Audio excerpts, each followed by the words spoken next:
Okay, so you're obviously in the right room, post-exploitation operations with Cloud Sync. By show of hands, how many of you people out here are using, or in your corporate network, or know someone in a corporate network using Dropbox, Box.com, SkyDrive, Google Drive?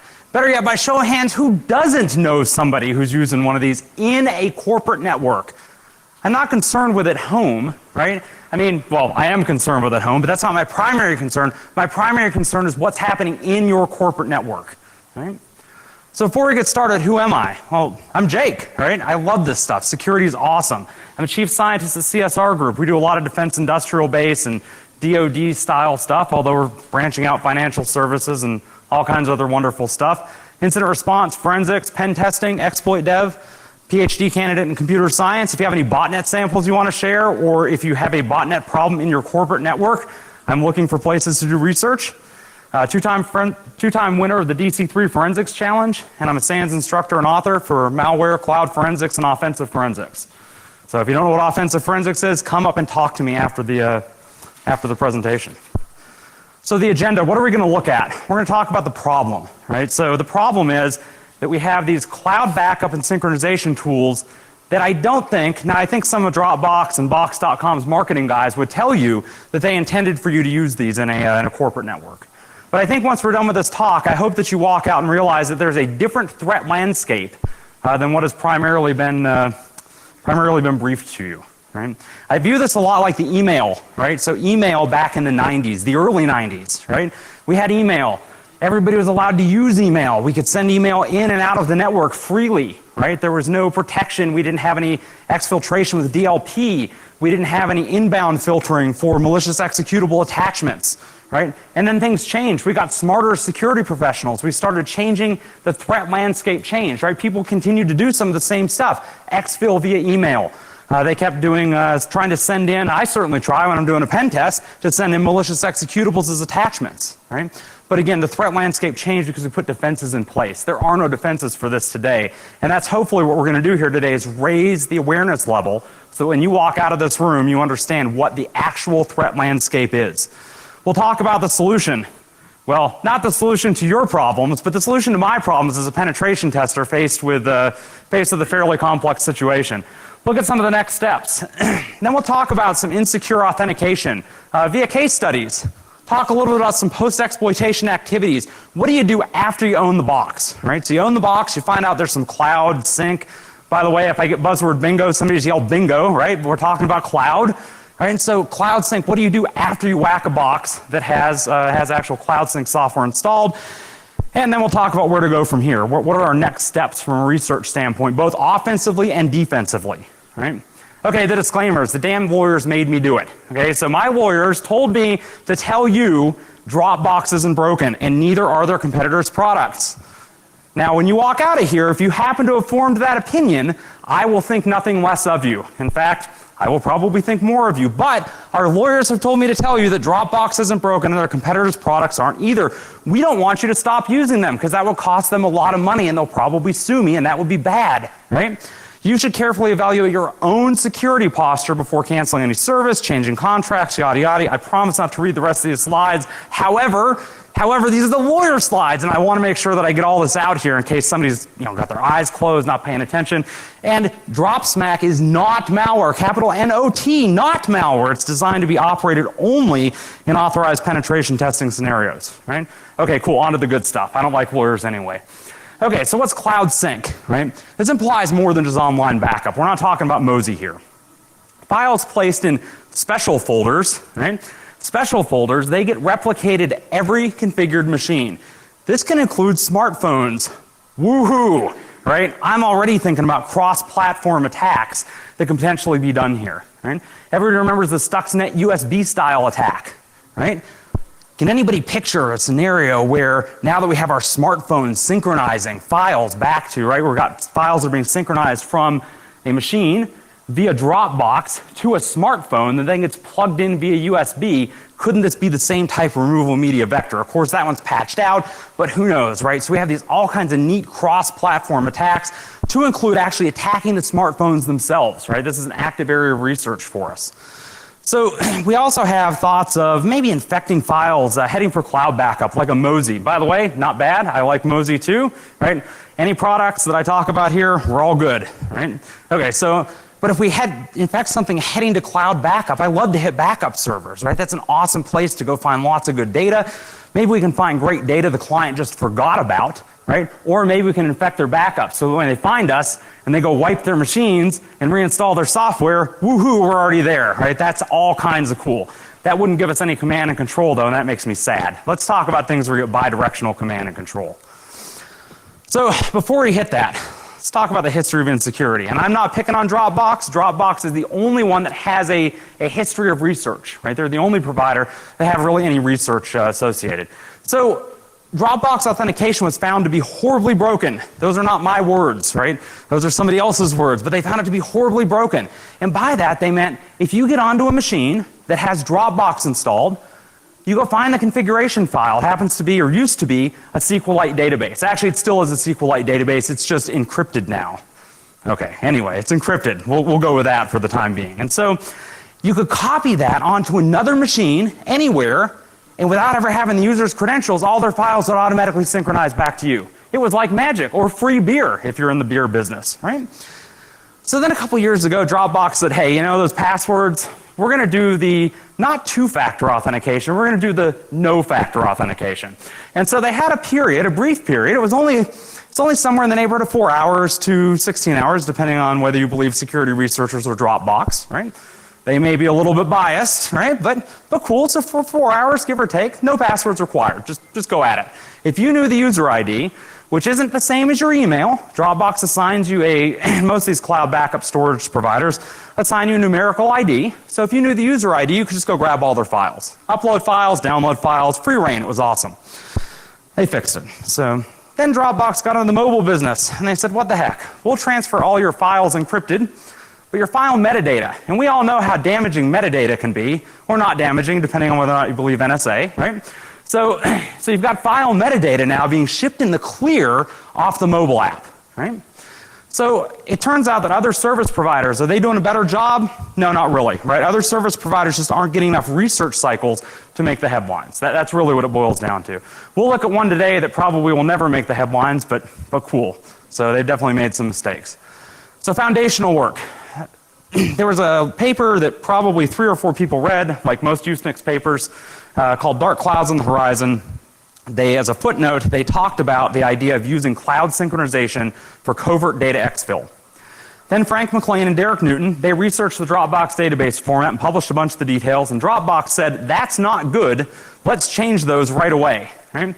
What does it sound like, by the way? This is security through obscurity, right? This isn't security, by the way, just so we're clear, right?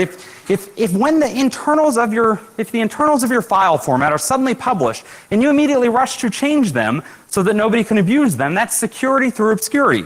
And just to prove this, a couple guys whose names, well, I can pronounce rough, and I'm going to guess that's Ledoux. I'm guessing they're French. In 2012, late 2012, I believe it was November or December, they reverse engineered the Dropbox software, and they said, we want to look at this, and we want to basically look at how is that file encrypted, because we moved from plain text databases to encrypted SQLite databases. And Ruff and Ledoux looked at this, they reverse engineered it, and Dropbox said, whoa, can't have that out there. Let's change the way we're doing business, right? And by change the way they're doing business, it doesn't mean they actually changed the way things are implemented. They just changed the underlying file format, possibly only the encryption key, right? So why are we here? Well, basically this started all as a case study. We were working with a client. We find Dropbox everywhere we go, Dropbox, box.net, whatever, doing a pen test, looking at the company, and basically it said, what's the worst that can happen?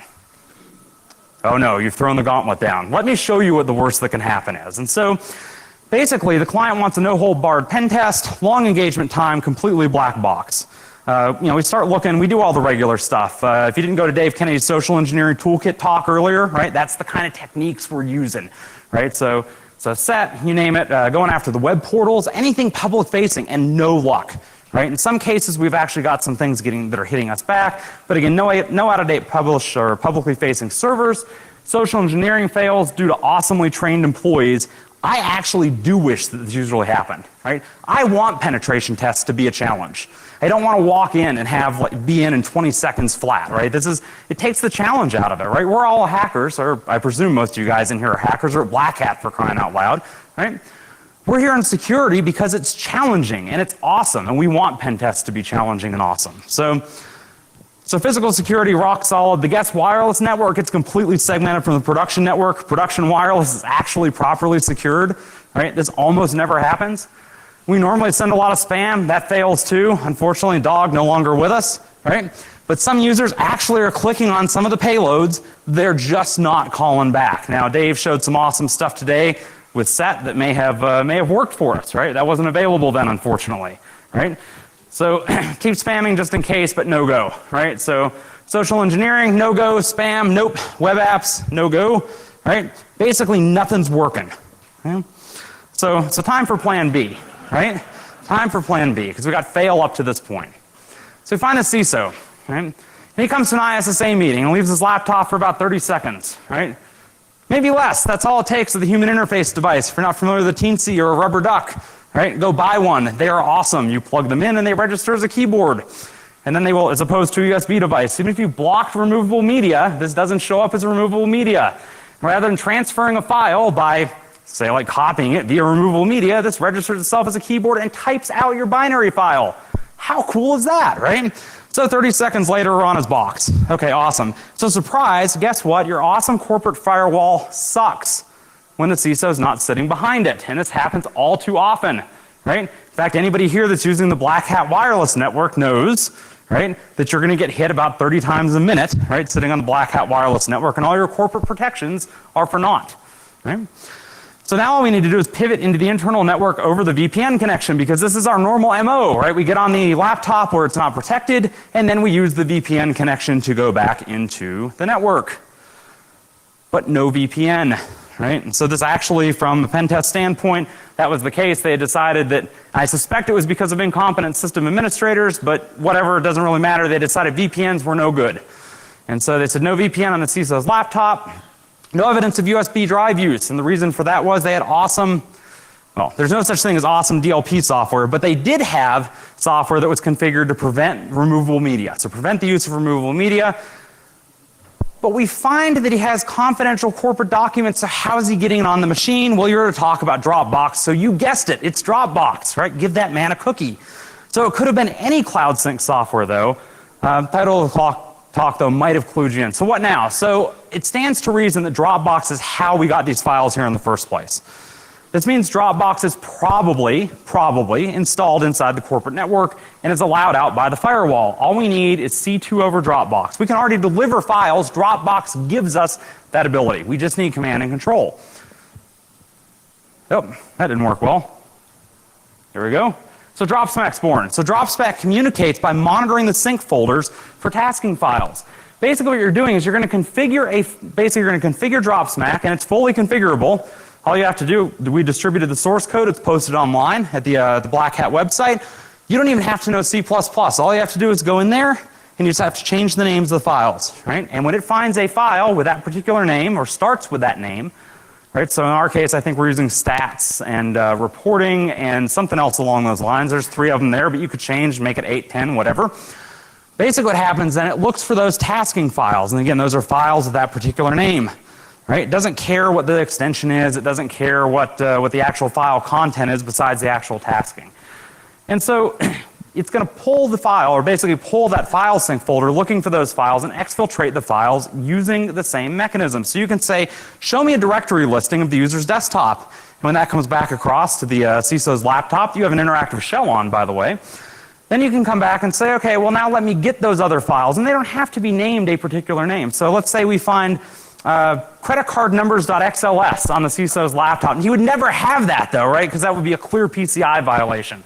But you don't want to get that shipped out like that, right? So you can rename it. You can pull credit card numbers.xls and name it something like don't look here.xls, right? Or benign file, right? And so again, fully integrated there. So what's cool is that many DLP applications, and actually I needed to update this because we've tested several and I have not found one yet that actually does. So change this to All DLP applications see files placed in a Dropbox folder as a local file copy.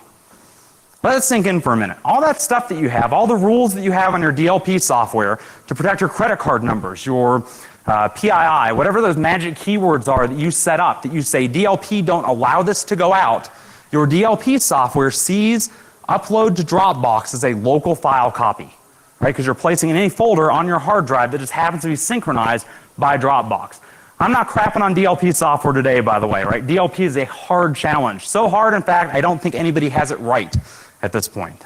But hey, usually we like to use encrypted RARs for these, right? You like to do encrypted RAR files so that you don't see it going out over the network. It makes it much more difficult to check. In this case, though, we don't have to do that because Dropbox encrypts the traffic for us, right? It's going out over SSL, HTTPS. So again, we can exfil files that way. So basically, this is the communication layout. Again, we've got the laptop at home, on the road, Road Warrior, whatever the case is. Ultimately, then, we're using the Dropbox server to pivot into the user's workstation. Again, this is phenomenal from a NetFlow. How many of you guys are using NetFlow? Holy goodness, I see like 3 or 4 hands. Leave this talk and go find out about NetFlow and use NetFlow to defend your networks. It will normally work. Now, of course, I'm going to tell you in this case it's not going to help you, but in most cases it's going to help you, right? Because if you're being hit by APT1 or, oh man, God just killed a kitten somewhere, but if you're being hit by some threat actor, right? If you're being hit by some threat actor, you want to be able to look at why do I have lots and lots of traffic? In particular, I have a lot more traffic going out than I have coming in to a particular IP. That's usually a sign of data exfiltration and something bad, right? This isn't even IDS signatures. This is counting bytes. It's arithmetic, right? My 6-year-old does it. Okay, so again, use NetFlow. But the cool thing about Dropsmack is that NetFlow doesn't work. You've already authorized Dropbox, or either explicitly or by doing nothing, you've authorized Dropbox in your environment, right? And so the only communications you're going to see are the communications between the user's workstation and the Dropbox server, which again are allowed, they're encrypted, rock on, right? So what's the longevity of this? Well, it's slow and it's kludgy. It's not like having an interpreter shell, although we've played around a little bit with actually doing network redirection through this. It's slow and it's kludgy, but believe it or not, we can keep the TCP timeouts from happening. So I would prefer not to use it long term, however, right?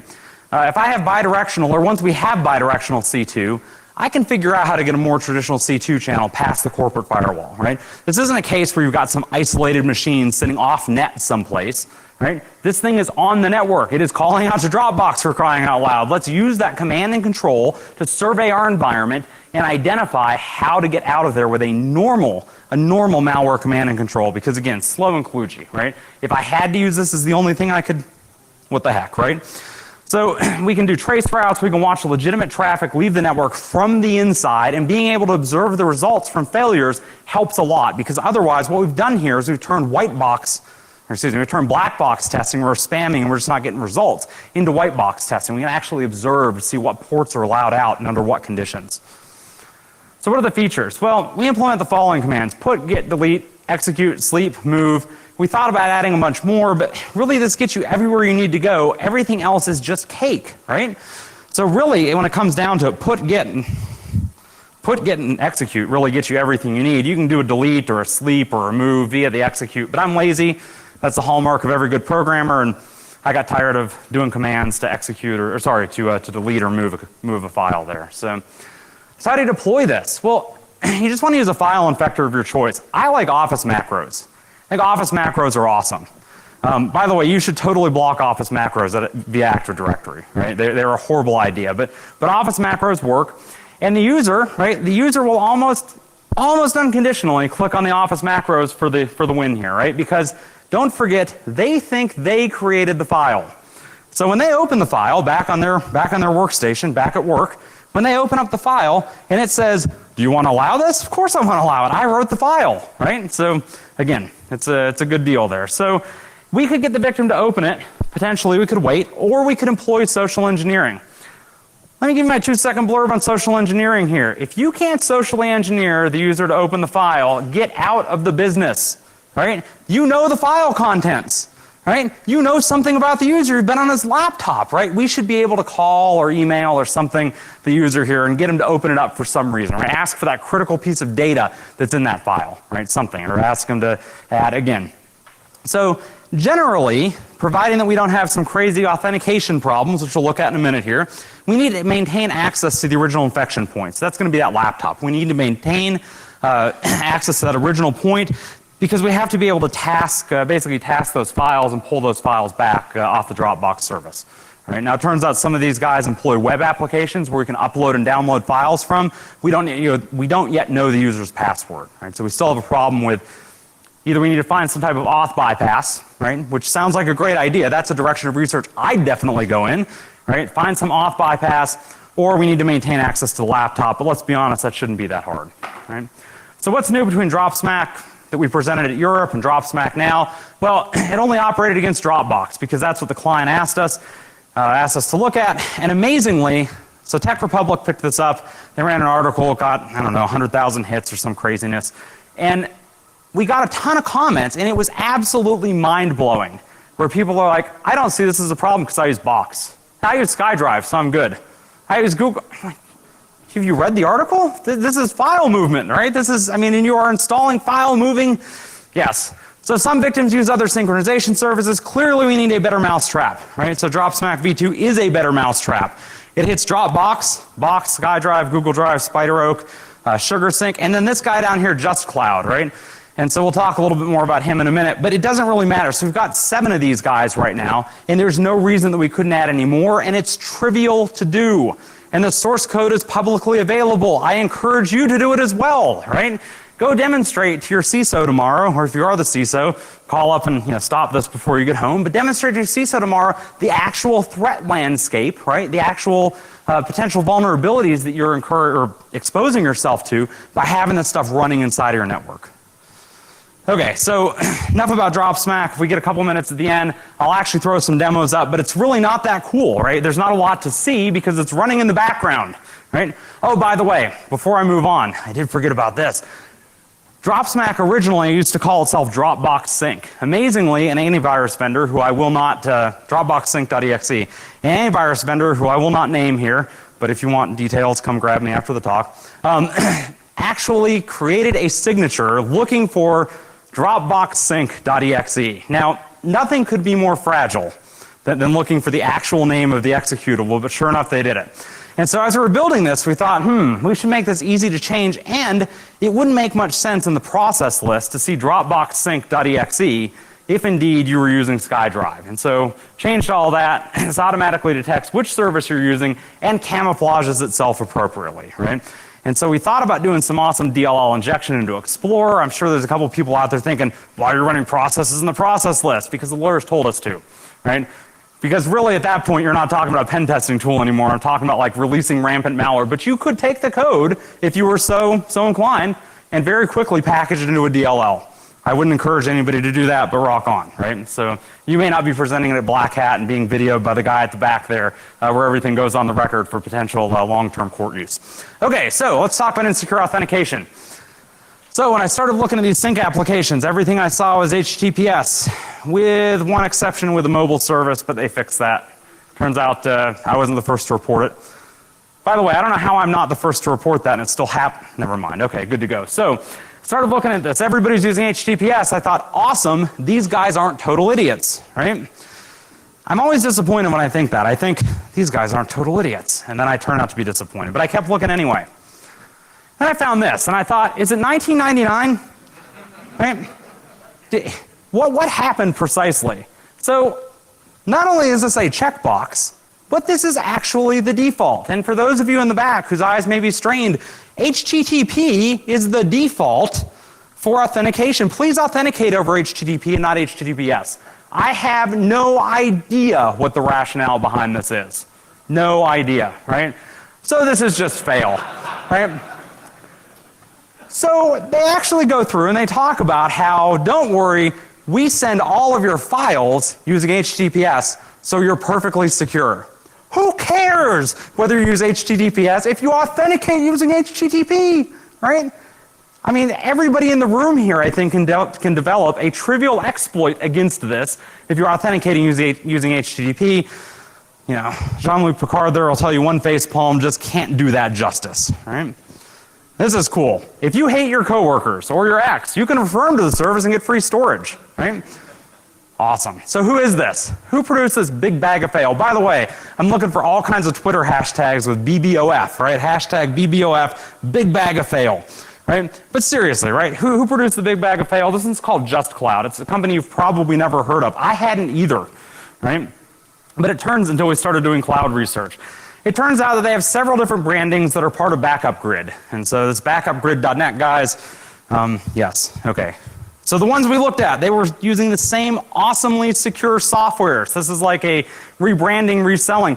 What's really cool about this then is that this problem is exacerbated over several different services, not just one, right? And again, people are using this, they're paying for it, right? It blows my mind.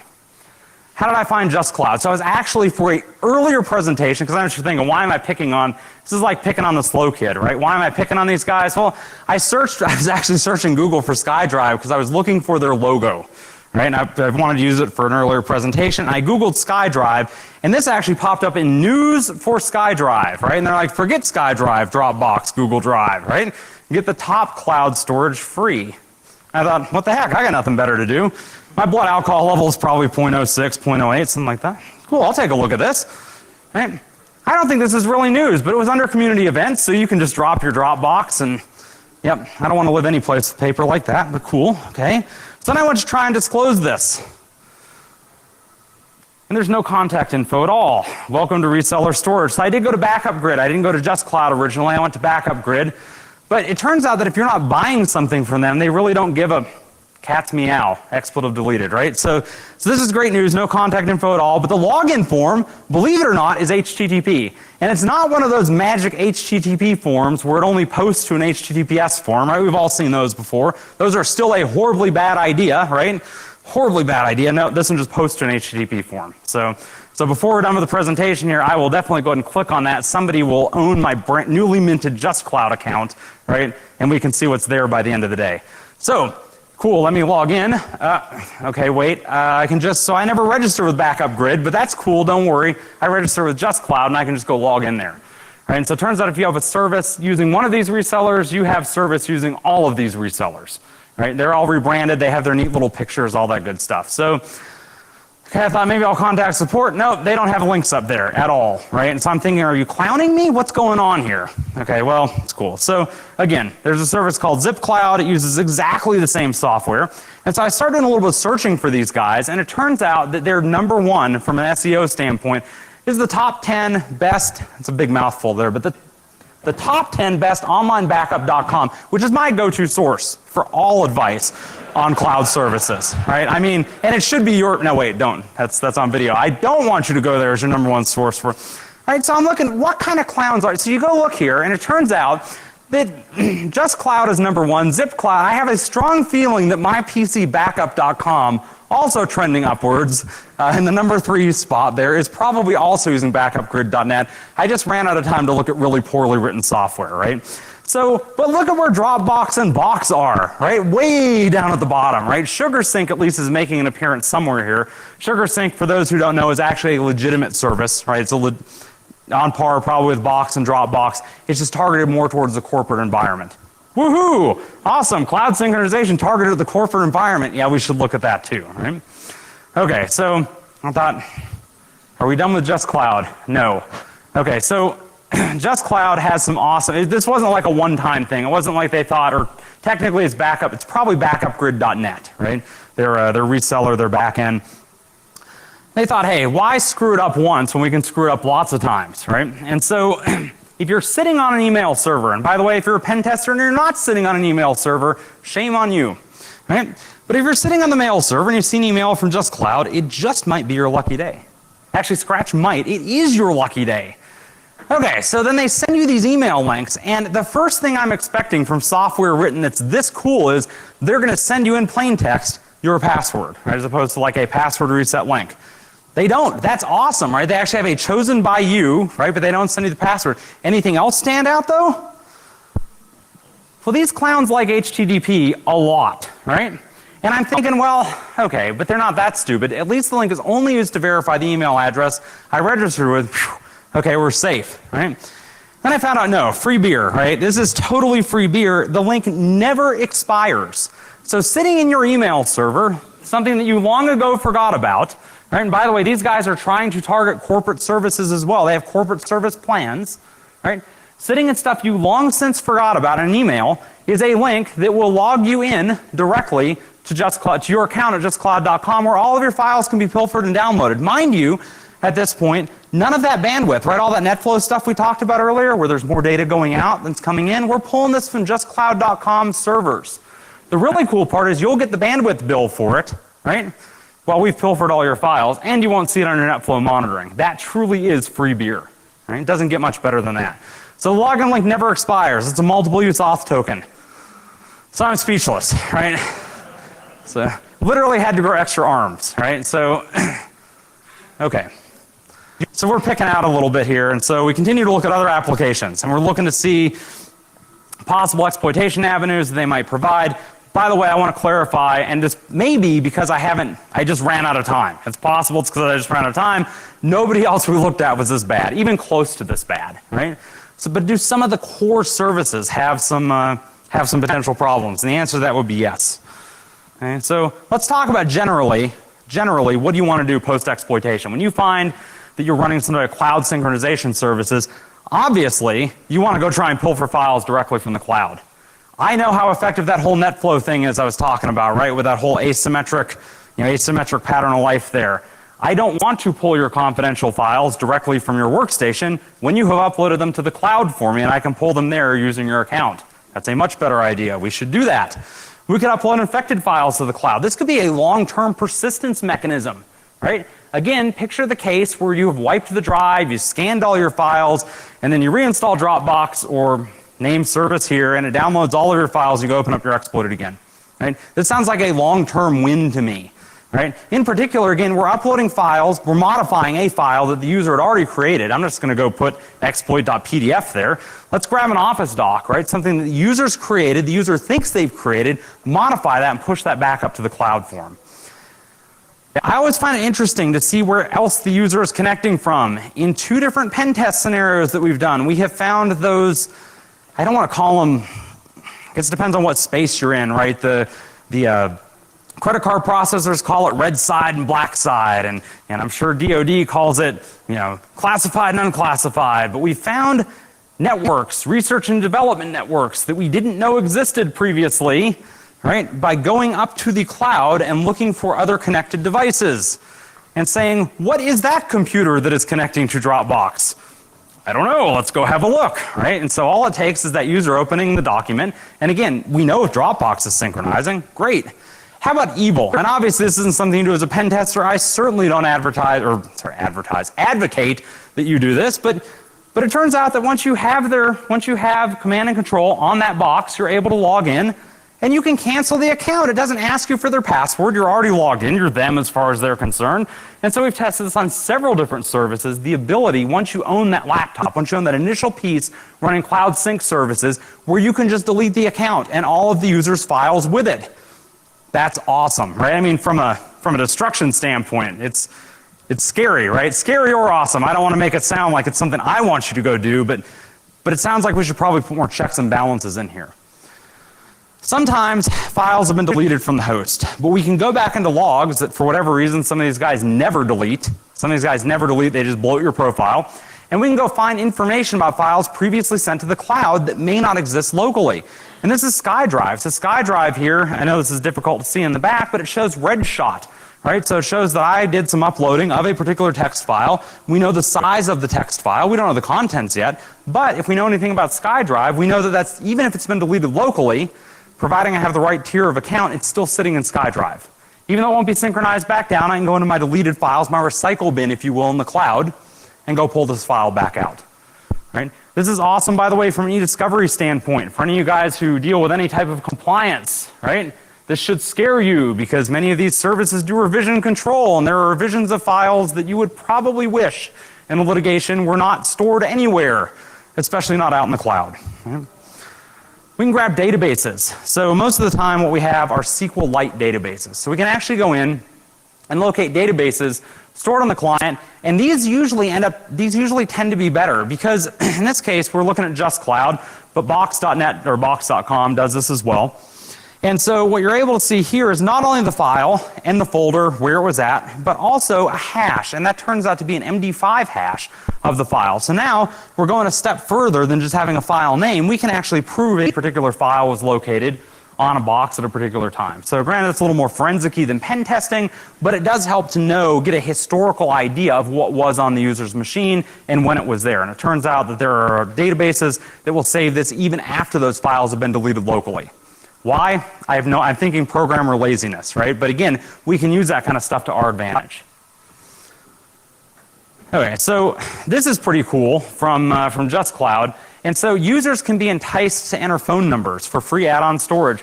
This actually happens with some of the mobile stuff too, right? Phone numbers are awesome for social engineering. I can think of all kinds of things to do with phone numbers. Most of them are not legal, right? But again, if you're a black hat, what do you care about legality anyway, right? So in some cases, the web interfaces actually allow file upload. Now, picture the Just Cloud example, right? You have a link that logs you in anytime you want, from any device you want for that matter. Turns out the Just Cloud's even a little lazy about actually logging the IP that you're coming from. Woohoo, right? That's awesome as well. And so with that email link, we can move malware to the, I'm thinking dropstack, not malware, pen testing tools, right? We can move those to the endpoint client. Right? So we can upload and download the files. Now we don't even have to maintain access to the initial laptop. We can do it all through the web or all through the cloud, right? Using their web interface. And that's awesome too. Right? Oh, go ahead. I saw the click. Oh, okay. So this one is my favorite by a long shot, and this is Dropbox. I have no idea, and if anybody in here has any ideas, please come up and talk to me after the fact. I do not know why your cloud storage requires an RSS feed. I can't think of any legitimate use. I can think of tons of illegitimate uses for this. I can think of 0 legitimate uses. So it turns out that you can click this little button and turn on the RSS feed, right? Once you have access again to their account. Turn on the RSS feed. You don't even have to go back and check Dropbox at this point because you have an RSS feed. You don't have to go back, log into their account. It tells you, FYI, you just uploaded whatever. In this case, it's crashreporter.exe. Now, when you click on that link, you actually have to authenticate to grab the file. But if you have one of those nice permanent authentication links, what do you care, right? Okay, so we kept looking and we looked at Spider Oak. How many people in here have actually heard of Spider Oak before? These guys were my favorite. Right? So I liked these guys a lot. For those who don't know, Spider Oak is kind of a little bit different. The idea is that they don't store anything unencrypted, right? And by unencrypted meaning they can't read it themselves, or at least they claim, and that's about the best we're going to get with the cloud, right? So they claim they can't even read the files that are there. They're encrypted client side, uploaded, and they're encrypted with your key, right, that's generated client side. Okay, so that's cool. This is kind of like Boxcryptor. If anybody's heard of Boxcryptor before, that was another big critique I got after Black Hat Europe is this would totally fail with Boxcryptor. And we've tested it and it totally doesn't fail with Boxcryptor. So if you're worried about that, don't worry. Most people set Boxcryptor to stun, which basically means Boxcryptor, by the way, as an add-on for these services. They allow you to encrypt your files locally so that Dropbox then can't read them, right? So you have your key. But the reality is most people don't individually encrypt and decrypt files because, let's be honest, right? That's a pain. I mean, it's from a usability standpoint, it kind of goes out the window. So what they do is they set up Boxcryptor, and anytime they see files that get dropped into the directory, they encrypt them and send them up. When the user wants to use them, they decrypt them and pulls them out. So again, if you've got it set to auto encrypt and auto decrypt, rock on, right? Okay, so we do the prevent, Spider Oak will prevent an upload or download of the file from the web interface. There's no reason you'd be able to pull it from the web interface. Spider Oak couldn't provide it to you anyway. They don't have the keys, right? They claim not to have the keys at least, and I believe it. So we're looking through Spider Oak a little bit though. We found out that it allows local network backup. And this was kind of interesting. So basically the idea here is that you can configure a server locally that you would like to back up files to. And so sounds weird, but they're the encrypted portions of the files. And so what I did is I went and did a little bit of web searching and found out a little bit of web research and found out a lot of people actually do this. Awesome. So I found out a lot of people actually do this, right? So with the Spider Oak, with the saved creds piece, and here's what it looks like. And so what's happening here is that you put in, your IP where you want to send this stuff to, and your username and your password, and you can see TCP port 22. that's awesome, that's SFTP. Being the reverse engineer guy that I am, I do a lot of malware reverse engineering and vulnerability discovery and that stuff. I was totally going to RE, do a bunch of reverse engineering and get this stuff out. That was my plan. Because I like stored creds because they allow you to pivot to other network locations. You have a guaranteed user login at this point on some remote server in their network, and I'm betting if they're doing it for this one in a corporate environment, if they're doing it for this guy, they're doing it for a lot of people, right? And so we can get onto the server and maybe it's not patched, all that good stuff. And then we looked at the drop down and we noticed FTP is allowed. And that made me all kinds of happy because it saved me all kinds of time. We didn't have to do any reverse engineering. This stuff is still out there. This isn't a vulnerability technically, so they don't want to fix it because you have to have, let's be fair, right? For you to exploit this, you have to already own the user's laptop, right? Now we're talking about a pivoting mechanism. But realistically, for this to work, they have to save the creds. And for you to change SFTP to FTP, it doesn't ask you to re-enter the creds. The creds are still there. Granted, they're masked. I checked the little, could you unmask them using one of those usual, one of the usual suspects? No, you can't unmask them. It wasn't quite that easy. But that's okay. You just change the config to point to an FTP server, start up an FTP server, put files in the sync folder, and SpiderOak will dutifully synchronize those to the web and FTP into your server with plain text credentials, and now you can go own that SFTP server somewhere else, right? Which makes me all kinds of happy, right? And so we haven't used this yet in a network pen test, but you should. And when you do, right, let me know about it. I would love to hear about it and put this in as a success story, right? Because that's profit at the end of the day. It's like a free network pivot to something that is guaranteed to be a server, and that makes me just giddy, right? And we looked a little bit further, and they have this little checkbox where you can enable remote diagnostics. And I don't know what the F remote diagnostics are, but they really sound like trouble to me. Right? So we're talking at this point, I have no idea. We haven't done the reverse engineering yet. I ran out of time to look at it, but I'm betting this is another big bag of fail. Right? So kind of like the Just Cloud stuff. So prevention, right? Please, for the love of security, start whitelisting. Right? It makes the job just moderately harder. Pen testing in general, it makes moderately harder. Let's be fair, whitelisting isn't going to cover you in every case. And certainly again, we can get around it, right? I would actually suggest that you use services like SpiderOak that don't store your files unencrypted in the cloud because that takes that whole bypass out where we can get rid of that laptop and just go directly to the cloud. I can't do that with SpiderOak because they don't offer it as an option. And the reason they don't offer it as an option is because they don't want to. It's because their architecture doesn't allow it. Right? They don't have your keys, therefore they can't provide you anything. Why implement the interface? Boxcryptor is another option. So the bonus is you can keep using the same service, but if you just unwittingly encrypt and decrypt your tasking files in exfil, this will not help you a bit. Right? In fact, you then become part of the evil chain there. Right? How about detection? We want to look for those tasking files on the end hosts. Turns out this is very difficult because, well, you can change the tasking file names, and I'm sure somebody will have a signature for the 3 that we published on Black Hat, so don't use the ones. Don't use the executable that you can download from blackhat.com. Download the source code and compile it, right? It's just that easy. Just press build, change a couple of the strings in there, and press build, and you're done, right? I thought about doing external configuration files, and then I thought that's just one more thing that somebody's going to signature on, and you'll have to recompile anyway. Why add the complexity? Video detection, though. If you employ a next generation firewall, oh, somebody should be on buzzword bingo now. Come on, right? If you employ a next generation firewall, you could potentially watch for sensitive data leaving the network. This presumes that there's some exfil to detect. So if we're not exfiltrating data that matches any of your DLP signatures, I talked to a lot of the next generation firewall guys here. I actually kind of baited them into discussions right in the vendor hall, and nobody that I talked to was able to actually do anything with this. Right? So as we walk through the scenarios, there are a couple that are like, yeah, so we do SSL in the middle, and I'm like, oh cool, so you're going to decrypt my SSL. That's SSL prox, that is what a next gen firewall is. And then we said, so how are you actually going to prevent the files from? Well, we run standard DLP signatures against, really? Is that ready to go today? I can go deploy this at my office. All right. Well, so conceptually, got it. Okay. Yep. So nobody was ready to sell me a product this week, right? So, but okay, possibly. Thanks. Watch your process list. This shouldn't be news, right? You should be watching your process list anyway. Again, if we do something like DLL injection, that's not going to help you. But again, whitelisting, right? Makes the job that much harder. So Dropsmack can get a lot better. We looked at re-implementing it as a shell extension and or injecting into Explorer. Again, the lawyers, so that makes it look a lot like malware. Granted, our lawyers aren't really that smart. We had to explain to them, the consequences and the hemming and the hawing. But ultimately they said, hey, is there a legitimate pen testing use where you would need to persist long-term on a box, inject it into Explorer as opposed to running the process list? I said, well, no. They're like, well, then it's malware. Okay, I give up, right? So what we can do, and we've demoed this a couple of times to clients, is bridging multiple synchronization services. Right now it's a little bit of a pain. We have to run 2 instances. What do I mean by this, by the way? Well, picture that you have a user, we've compromised him on the road, he's running Dropbox. And we get back into the corporate network, we're in that process list, and we see SkyDrive in the process list.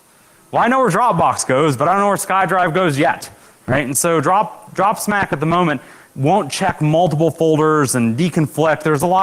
Created a lot of problems for building the tasking files. So what we did when we demoed this is we just uploaded another copy of Dropsmack, pointed to SkyDrive, and said go. Right, we had to disable the automatic checking because it detected Dropbox again, and that was bad. But so we just pointed at SkyDrive and then created different tasking files, and don't worry, they just copy across one folder to the next, and now we're off to places we never knew existed before, right? This again is like free beer. We can create unique identifiers that would help resolve this. Again, that just complicates your job in using this, right? Going out and pwning corporate networks using Dropsmack. Checking, testing security in an authenticated manner using Dropsmack, right? So again, unique identifiers would help. So there are client-side pop-ups, and this still needs to be addressed. I do a lot of malware reverse engineering. These pop-ups happen a lot in malware, right? These pop-ups actually happen to be legit. But when Dropbox synchronizes a file, you actually get a little pop-up and it says, hey, FYI, right? There was a file added or a file changed or a file deleted. Most users probably don't care, but we might want to get rid of those. So the idea that we had running, and we implemented it for Dropbox, and they changed something, probably not because of us, but we changed something, and it's just a lot of work to keep up with. It's to get the window ID. A lot of malware does this for security products. So when the bubble pops up, it immediately clicks the bubble before you can see it. Right? So it's monitoring it, it hooks that window creation process. I'd like to hide the tasking files, but really exfil, it turns out, is really less of an issue because Dropbox sees it as you put, and these synchronization services see you as putting the file locally, so they don't alert you on that. It's just when you're tasking, it's coming down. So before I break here and take questions and or we go enjoy the vendor hall or whatever the case is, talk a little bit about cloud synchronization vulnerabilities. There are a ton of vulnerabilities in these cloud sync products. If you're not convinced now after this, right, where we looked at a couple of these guys, let me tell you there are definitely more out there. We have a couple that we're sitting on that for a couple of reasons for where the funding money came from, we can't disclose here. Okay, but there are a ton of vulns in cloud sync providers. Mobile versions seem to be much more buggy than the desktop versions. I didn't think that was possible, but it turns out the mobile guys really are. The vendors appear to be rushing to market with little concern for security, and the bug bounties are almost completely missing. Dropbox is cool. They have a bug bounty, as it were. They'll give you a certificate, right? So basically, you go troubleshoot their code, you find a vulnerability in their code where their stuff's broken, and they give you a certificate? Really? Are you clowning me? Right? Okay, yeah, woohoo! Right, okay, so, and I'm not saying, right, again, lawyers said we can't disclose because of where the funding came from here. I'm not saying these guys have an O-Day. But I can't make this crap up. Basically, their responsible disclosure guidelines, I pulled this morning just in case this had changed. Their responsible disclosure guidelines basically say something along the lines of to encourage responsible disclosure, Box will not initiate any legal action, thanks, against security researchers as long as they adhere to the following guidelines. Basically, it's, hey, tell us all the stuff, wait as long as we tell you to, right? And don't disclose anything without us telling you, or without us telling you we're ready, and we won't sue you. So basically their plan is, promise not to sue me if I don't embarrass you. Yeah, let me know how that one works out for you, right? And so long term, this is a really bad idea. I'm sure now Box will never hire me. That's honestly, yeah, I'm willing to run with that. Okay, so, yep, so demos. So we had a, yeah. So I'm almost out of time. I think, no, I guess I've got, yeah, so 5 minutes for the questions.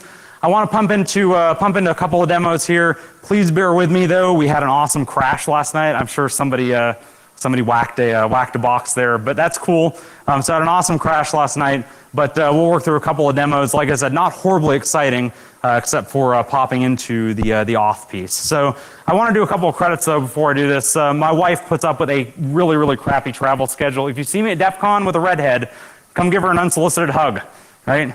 So thank her for her patience, and then Doug Ford, the owner of CSR Group, for making it such an awesome organization to work for, okay? So, and complete your speaker feedback surveys. So before, because Black Hat wants you to remember that, complete those surveys, meaning go badge in over there at the obelisk. Okay, so what I have here is I've got, I've got this guy. Let's see if we can work on this here. I just registered a new email address this morning. I'm sure I'm violating some terms of service, but I feel comfortable that the CFAA, it doesn't actually apply for term of service abuse here. Or I wouldn't do it on video.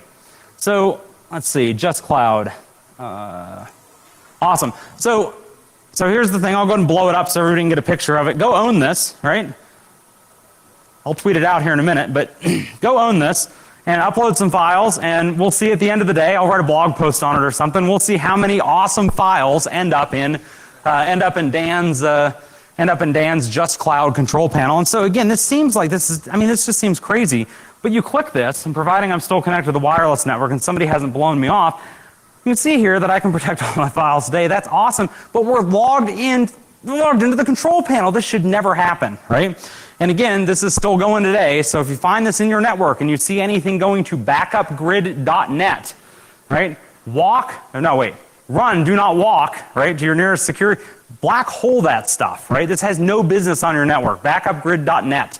Right? They're the jokers using HTTP authentication. Now, you're at an HTTPS site, right? But again, this is not a one-time link, right? We can copy this. We can open up Internet Explorer where we've never logged in, right? And go to justcloud.com. Tell you I don't use Internet Explorer much. Right? Ask me, do I want to register? I want to log in. There's no evidence at this point it has any stored creds. Just paste that in. Waiting for the wireless network. Got it. Cool. Somebody's hacking me right now because I'm in HTTP, right? And they should be. They should be hacking me for using HTTP and authing here. And sure enough, here we go. We're back into this is horrible, right? This should not be happening, right? So several things, again, that we can do. We can ultimately use, let's see, where's our, so essentially we can do the view the sync folder. And then it'll ultimately let you upload files to your sync folder, right? So right here it says, do you want to add files? Sure. Let's select files, and we'll just upload them up there, right? So again, this creates a condition where once you whack the user's laptop, you don't even have to have ever been on the user's laptop in this case. These jokers, all you have to do is have been on their email server, right? Or sitting as a man in the middle where they were getting their email, right? Or even better yet, sitting as a man in the middle someplace just upstream from backupgrid.net. That would be an awesome place to be, right? I'm putting my Black Hat on there for a minute, but yeah. So essentially, though, this is the kind of stuff again that still exists today, right? It's out there. This is inexcusable. And again, these guys in the synchronization app are authenticating using HTTP. So they authenticate back to their service using HTTP. Like I said, I'm going to go here and try to run a demo, but understand that, before I do that, let me show you the, so if you want to change this, essentially this is the way, as I'm telling you guys to go use this in your pen tests, I'm willing to bet that somebody, although these are hard to signature against, but basically what happens here is that we're looking for files that begin with, in the default build that's out on blackhat.com, you're looking for files that begin with stats, figures, and results. These seem fairly innocuous for normal business users, right? I figure they have lots of files that look like that. In fact, I checked. Many of them do have lots of files that look like that, right? But so again, if you want to change this, just change any of those and you can name them anything you want. Those are the names of the files that are going to be looked for your tasking information. Now, if the user happens to create a file that legitimately is stats12.xls, fear not, nothing blows up on their machine. It just keeps chugging right along. When it doesn't find any tasking, it just keeps going right on, right? You don't have to name your files anything in particular. By the way, when they try and open up yours that clearly is not an Excel file but has an Excel extension, Excel doesn't care either. It just says, looks corrupted, right? And the user curses a little bit. Turns out the tasking file isn't there long anyway because we self-delete it, right? So it goes away almost immediately, which is, again, I think fairly awesome. So before I try and jump into what is likely to fail from a demo standpoint, let me show you again some of the file names that are here at this point. So we tried to go with this helper, this underscore helper.exe. So whatever the process name is in the list, because again, system admins I found are generally they're gun shy, right? They're really gun shy about trying to blow away processes that look legit, right? And so again, in this case, we're looking for Google Drive helper, just cloud helper. So you kind of get the idea. So if the original name is a just cloud.exe, look for a helper.exe. And again, the code is out here. It's there for you to use, but don't signature on the file name for the love of goodness, because again, anybody can trivially change this without knowing anything about programming, right? So let's see. And again, my wireless network is trash. Yeah. So it looks like we're not consuming the tasking file right now. I had a failure, like I said, at lunch, literally. I had a failure last night, did a little bit of rebuilding, and then had another failure at lunch. It turns out the Dropbox is running, but it doesn't see the file. So we see our Dropbox sync. That's a slightly different build, but it's not picking up the file. I apologize for the demo failure, but what I will do is open up stats1.txt, and again, this can be stats1.anything. And basically here, I was going to launch calc.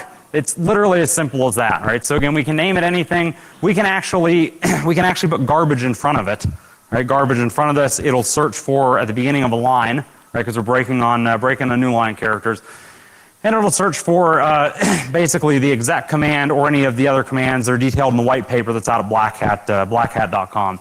The other thing I'll point out is that we've had several successes here with actually putting an OLE header at the beginning of the file, which is really awesome, because now if you run the Linux file command against it, it says that it's legitimately a Word document or legitimately an Excel document. And so meanwhile, though, we're still able to pick up tasks. Now, of course, Excel won't open it because it's corrupted, but hey. So again, if you want to maintain a little bit of stealth, that certainly is one way to do it. So with that, considering that my software blew up, like I said, just shortly before we came in here, I'll go ahead and open the floor to any questions. No questions, really? So either this is a horrible talk or, okay. Well, hey, I really appreciate your time. I know your time is valuable. Thanks.